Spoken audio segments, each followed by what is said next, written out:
Assalamualaikum warahmatullahi wabarakatuh. Yang terhormat eh, Ibu Nur Hayati Siregar selaku dosen di mata kuliah Corporate Governance dan teman-teman sekalian, izin Bu, hari ini kami dari kelompok 8 ingin mempresentasikan tentang Corporate Social Responsibility, alat strategis dalam menarik investor asing. Adapun kelompok Adapun anggota kelompok kami yang pertama ada Muhammad Ali Akbar, yang kedua ada Durin Nihayatul Badiah, yang ketiga ada Mutia Konita, yang keempat ada Hendi Stiantoro, kelima ada Muhammad Lutfi Aziz, keenam ada Bella Putri Al Aziz, ketujuh ada Ahmad M. Nur Effendi. Materi pertama akan disampaikan oleh rekan saya. Siap, terima kasih Mas Hendy. Izin Ibu, perkenalkan saya M. Ali Akbar ya, akan menyampaikan terkait dengan latar belakang makalah ini seperti itu ya. Mungkin seperti yang kita tahu ya bahwa dalam beberapa dekade terakhir terdapat pergeseran dari orientasi usaha ya perusahaan yang semula mungkin masih profit oriented yang dia mengejar hanya sebatas penghasilan laba gitu ya menjadi orientasi keberlanjutan atau sustainability oriented. Terlebih juga pada mulanya CSR dipandang sebagai beban gitu ya, dan bukanlah hal pokok yang diperhatikan ya karena dia bukan lini utama bisnis utama dari sebuah perusahaan seperti itu ya.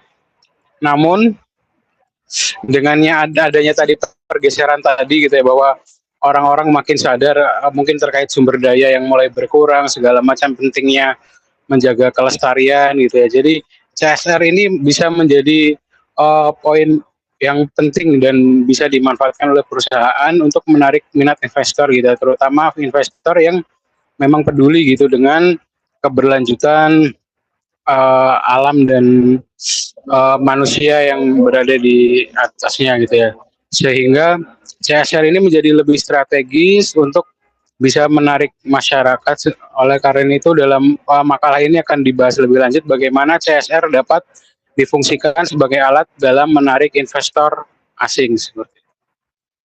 Lanjut. Nah, untuk rumusan masalahnya ada dua pertanyaan gitu yang perlu nanti akan dicari jawabannya. Yang pertama, bagaimana kedudukan CSR dalam kerangka konseptual GCG atau Good Corporate Governance, terutama di Indonesia, dan lalu yang kedua, bagaimana peran CSR perusahaan di Indonesia dalam meningkatkan ketertarikan investor asing pada perusahaan tersebut, seperti itu. Selanjutnya, silahkan. Baik, selanjutnya yaitu tujuan dari penulisan ini. Yang pertama ada menerangkan kedudukan CSR sebagai salah satu pilar utama responsibilitas dalam kerangka konseptual Good Corporate Governance.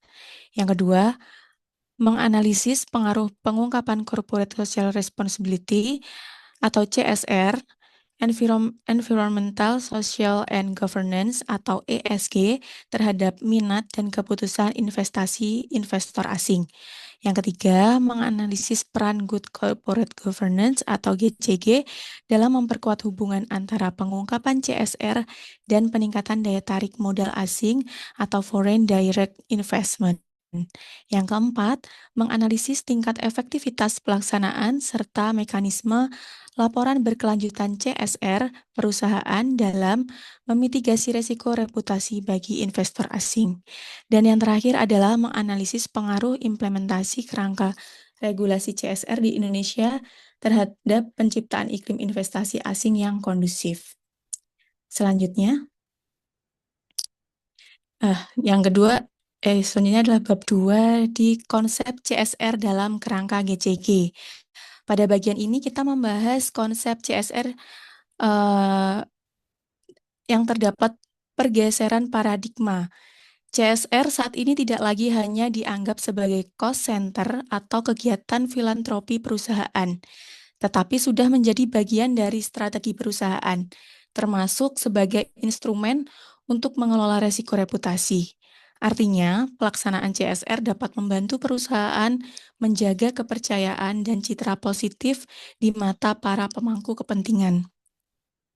Selanjutnya, dalam OECD Principle, khususnya prinsip the role of stakeholders, ditekankan bahwa perusahaan perlu memperhatikan kepentingan para stakeholder untuk menjaga keberlangsungan bisnis dalam jangka panjang. Kemudian, hal ini kemudian berkaitan dengan keseimbangan kepentingan antara shareholder dan stakeholder. Perusahaan tidak hanya berorientasi pada keuntungan bagi pemegang saham, tetapi juga perlu mempertimbangkan kepentingan pihak-pihak lain seperti karyawan, konsumen, masyarakat, maupun lingkungan. Dan yang terakhir terdapat konsep positive signaling. Transparansi mengenai kegiatan CSR dan ESG dapat menjadi sinyal positif bagi investor atau pemodal global bahwa perusahaan memiliki tata kelola yang baik dan mampu mengelola resiko. Dengan demikian, CSR bukan hanya memberikan manfaat sosial, tetapi juga dapat meningkatkan kepercayaan investor dan mendukung keberlanjutan perusahaan. Jadi, secara keseluruhan, CSR dalam kerangka GCG menunjukkan bahwa tanggung jawab sosial perusahaan sudah menjadi bagian dari strategi tata kelola dan keberlanjutan perusahaan, bukan sekedar kegiatan sosial semata. Next.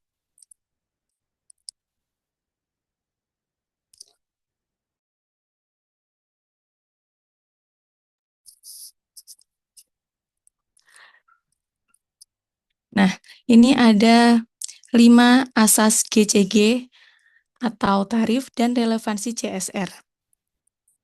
Yang pertama, ada transparansi, yaitu keterbukaan informasi materi dan pengungkapan laporan keberlanjutan atau sustainability report.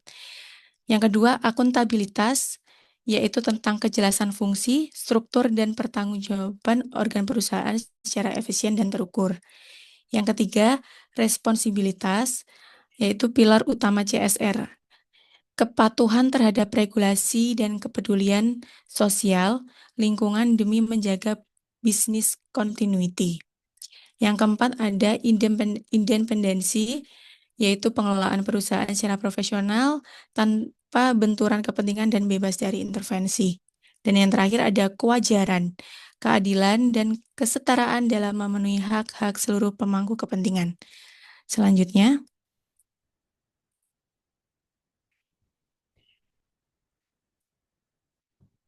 selanjutnya mengenai perilaku investor asing dan pertimbangan ESG.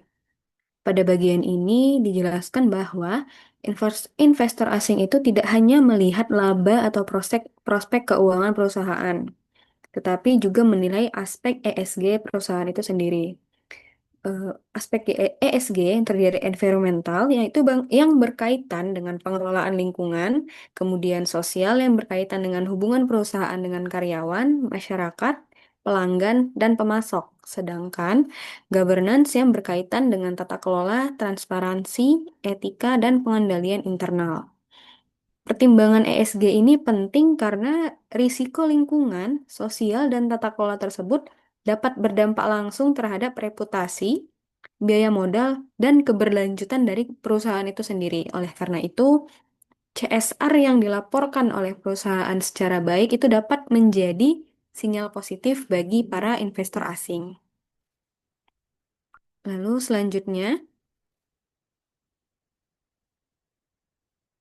di bagian ini, mekanisme CSR juga menjadi salah satu alat strategis untuk menarik investor asing. Maksudnya, CSR itu harus dipahami tidak sebatas hanya kegiatan donasi dan kewajiban formal. CSR ini perlu diintegrasikan ke dalam strategi bisnis dari perusahaan dan juga tata kelola perusahaan itu sendiri. Yang pertama, CSR itu dapat menjadi sinyal bahwa perusahaan memiliki tata kelola yang baik. Kemudian, CSR juga dapat membantu memitigasi risiko dan keuangan seperti konflik sosial, pencemaran lingkungan, dan risiko reputasi. Lalu, CSR juga dapat membangun legitimasi sosial sehingga perusahaan dapat lebih diterima oleh masyarakat.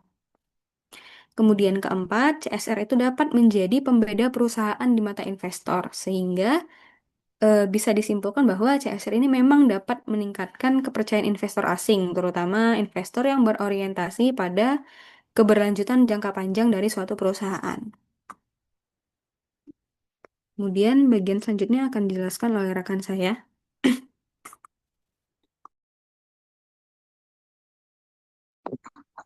Kemudian ada kerangka regulasi dan pedoman CSR di Indonesia.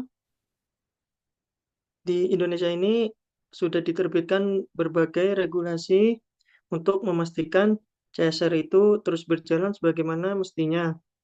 Adapun pengaturan hukum mengenai CSR itu melibatkan beberapa hierarki peraturan perundang-undangan. Yang pertama itu ada Undang-Undang Nomor 40 Tahun 2007 tentang tentang perseroan terbatas, khususnya di pasal 74 menjelaskan bahwa setiap mewajibkan perseroan yang menjalankan kegiatan usaha di bidang dengan sumber daya alam wajib untuk melaksanakan TJSL. Kemudian ada PP nomor 47 tahun 2012 yang bunyinya TJSL harus dianggarkan dan diperhitungkan sebagai biaya perseroan dengan memperhatikan kepatutan serta kewajaran. Kegiatan ini juga wajib dimuat dalam laporan tahunan. Kemudian ada Undang-Undang Nomor 25 Tahun 2007 atau Undang-Undang Penanaman Modal. Bunyinya mewajibkan setiap penanam modal baik domestik maupun asing untuk melaksanakan tanggung jawab sosial perusahaan. Kemudian ada Undang-Undang Nomor 32 Tahun 2009 tentang Undang-Undang Perlindungan dan Pengelolaan Lingkungan Hidup. Bunyinya, setiap orang yang melakukan usaha dan atau kegiatan wajib memberikan informasi terkait perlindungan lingkungan, menjaga keberlanjutan fungsi lingkungan, dan mematuhi ketentuan baku mutu lingkungan. Dan yang terakhir, ada Peraturan Menteri BUMN per 1 tahun 2023, yaitu tentang mengatur standarisasi program TJSL bagi BUMN. Next. Lanjut, Kak. Kemudian ada studi kasus penerapan CSR. Yang pertama ada program pemberdayaan UMKM oleh PT Pertamina atau nama lainnya Pinky Movement. Intinya itu pembiayaan modal dan pelatihan pemasaran digital khusus bagi perempuan agar bisnis mereka naik kelas sekaligus mengalihkan penggunaan energi bersubsidi ke non-subsidi. Kemudian kasus yang kedua PT Freeport yaitu pengembangan masyarakat berkelanjutan. Intinya selain PT Freeport melakukan kegiatan penambangan yang merusak lingkungan, mereka juga memperhatikan masyarakat sekitar dengan pembangunan infrastruktur seperti jalan, kemudian layanan kesehatan gratis seperti pembangunan rumah sakit, kemudian ada pendirian fasilitas pendidikan lokal, hingga program kemandirian ekonomi masyarakat adat atau suku sekitar wilayah operasional tambang, yang merupakan bentuk tanggung jawab sosial yang dilakukan oleh PT Freeport Indonesia. Next. Selanjutnya akan dijelaskan oleh rekan saya. Baik, terima kasih Mas Hendy. Saya akan melanjutkan bagian tantangan implementasi CSR sebagai alat strategis bagi perusahaan. Jadi setelah dijelaskan tadi oleh rekan-rekan saya bagaimana CSR dari latar belakang dan tujuan dan segala macamnya, mungkin beberapa tantangan yang mungkin dihadapi oleh perusahaan-perusahaan dalam mengimplementasikan CSR-nya ini ada beberapa. Yang pertama yaitu orientasi jangka pendek. Banyak perusahaan itu masih memandang CSR ini sebagai kewajiban kepatuhan atau compliance dan bukan sebagai investasi strategis jangka panjang, sehingga programnya itu kurang terintegrasi dengan strategi bisnis inti. Kemudian tantangan kedua yaitu kualitas pengungkapan belum konsisten. Jadi pada CSR ini ada beberapa aspek yang harus diungkapkan oleh perusahaan-perusahaan untuk memenuhi kriteria CSR ini. yaitu melalui laporan keberlanjutan atau sustainability report. Nah, di sejumlah perusahaan, sustainability reportnya ini masih bersifat fragmentaris dan sulit dibandingkan atau untuk comparability-nya itu kurang. Baik dalam segi antar perusahaan maupun antar waktu, sehingga kredibilitas uh, di mata investor asing mungkin untuk penyusunan laporan ini kurang maksimal atau kurang optimal. Kemudian yang ketiga, ada kesenjangan standar pelaporan. Di sini sedikit berhubungan dengan poin kedua, yaitu belum seragamnya standar pelaporan ESG atau CSR domestik dengan taksonomi internasional, meskipun OJK di sini telah berupaya melalui taksonomi keuangan berkelanjutan Indonesia atau TKBI itu untuk terus mendorong harmonisasi dengan standar global. Jadi di sini di Indonesia melalui OJK sendiri sudah mencoba membuat standar, tapi mungkin masih ada beberapa sisi yang perlu perbaikan atau peningkatan. Kemudian poin keempat untuk tantangannya yaitu keterbatasan sumber daya pada perusahaan skala menengah. Perusahaan dengan kapasitas terbatas seringkali kesulitan menjalankan program CSR yang terukur dan terdokumentasi dengan baik sehingga sulit menampilkan bukti dampak atau impact evidence kepada calon investor. Di sini keterbatasan sumber daya tidak hanya terbatas pada keuangan, tapi juga sumber daya dan berbagai macam sumber daya lainnya. Kemudian risiko greenwashing yang terakhir yaitu tantangannya risiko greenwashing, di mana klaim keberlanjutan yang tidak didukung bukti nyata dapat berbalik merusak reputasi perusahaan apabila terungkap, sehingga justru menurunkan kepercayaan investor asing dalam jangka panjang. Eh, CSR ini cukup tricky apabila suatu perusahaan tidak menyusun dan menampilkannya secara baik dan akuntabel, bisa menjadi senjata yang berbalik kepada perusahaan itu sendiri, di mana nanti perusahaannya dianggap melebih-lebihkan aspek-aspek yang dilaporkan pada CSR-nya sendiri, seperti itu. Kemudian bab 3 akan dilanjutkan oleh rekan saya. Silakan. Baik, saya akan melanjutkan bab 3, simpulan dan saran. Boleh next ke slide berikutnya. Oke, untuk yang pertama di sini ada simpulan. Untuk simpulan yang pertama, CSR ini merupakan bagian dari Good Corporate Governance atau GCG dan mencerminkan prinsip responsibilitas perusahaan. Yang kedua, investor asing semakin mempertimbangkan aspek ESG sehingga implementasi CSR menjadi faktor penting dalam keputusan investasi. Yang ketiga, CSR menjadi alat strategis melalui peningkatan kualitas tata kelola, mitigasi risiko, legitimasi sosial, dan peningkatan nilai perusahaan. Boleh next. Berikutnya yang keempat, regulasi di Indonesia telah mendukung penerapan CSR melalui berbagai pedoman dan kebijakan yang mendorong praktis bisnis berkelanjutan. Yang kelima, studi kasus menunjukkan bahwa CSR yang terintegrasi dengan strategi bisnis mampu memperkuat kepercayaan investor dan mendukung investasi jangka panjang. Dan yang terakhir, implementasi CSR masih menghadapi tantangan antara lain kualitas pelaporan yang belum konsisten, keterbatasan sumber daya, orientasi jangka pendek, dan juga risiko greenwashing. Boleh next ke slide berikutnya. Untuk saran akan dilanjutkan oleh rekan saya, silahkan. Baik, saya akan melanjutkan penjelasan terkait dengan saran, yaitu untuk saran sendiri, yaitu terkait dengan 4 pilar utama rekomendasi CSR strategis, yaitu yang pertama ada perusahaan atau emiten, pelaku usaha, integrasi strategi, dan pelaporan. Yang kedua itu ada regulator, yaitu OJK, BI, pemerintah, yaitu terkait dengan harmonisasi dan insentif. Yang ketiga ada investor institusional, terkait dengan valuasi kuantitatif dan keterlibatan aktif. Dan yang keempat itu untuk akademisi, yaitu terkait dengan riset empiris dan dampak regulasinya. Next.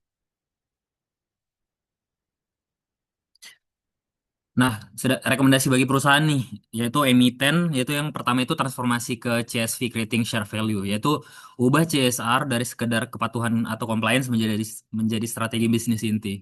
Yang kedua, adopsi standar global berbasis materialitas, yaitu menggunakan standar internasional seperti GRI, SSB, IFRS, S1, dan S2, atau SASB, agar laporan dapat diperbandingkan oleh investor asing. Yang ketiga itu cegah greenwashing dengan external assurance, yaitu dengan menggunakan verifikasi pihak ketiga independen untuk menjaga kredibilitas data ESG. Yang keempat itu ada penguatan tata kelola internal atau ESG governance, yaitu dia bentuk komite ESG di bawah pengawasan direksi dan komisaris untuk manajemen risiko yang berkelanjutan. Next. Kemudian yang kedua itu rekomendasi bagi regulator, OJK, BI atau kementerian. Yang pertama itu, rekomendasi pertama adalah harmonisasi regulasi berstandar global, yaitu dengan cara menselaraskan taksonomi keuangan berkelanjutan Indonesia atau TKBI dengan EU taksonomi untuk menekan biaya due diligence investor asing. Yang kedua ada insentif dan pembinaan berkelanjutan, yaitu dengan cara memberikan insentif fiskal atau non-fiskal seperti diskon listing fee, kemudian izin bagi emiten bertalenta ESG tinggi. Yang ketiga ada pengawasan ketat dan sanksi greenwashing, yaitu dengan cara menerbitkan pedoman dan sanksi tegas bagi klaim keberlanjutan palsu. Dan poin yang keempat, pendampingan emiten menengah kecil, yaitu dengan cara memfasilitasi program inkubasi pelaporan ESG bagi emiten non-LQ 45. Next. Yang ketiga itu ada rekomendasi bagi investor dan manajer investasi, yaitu rekomendasi yang pertama yaitu dengan cara integrasi kuantitatif ESG ke model valuasi, yaitu dengan cara masukkan variabel ESG langsung ke dalam perhitungan WACC-nya, cost of capital, dan discounted cash flow-nya atau DCF, bukan sekedar screening kualitatif gitu.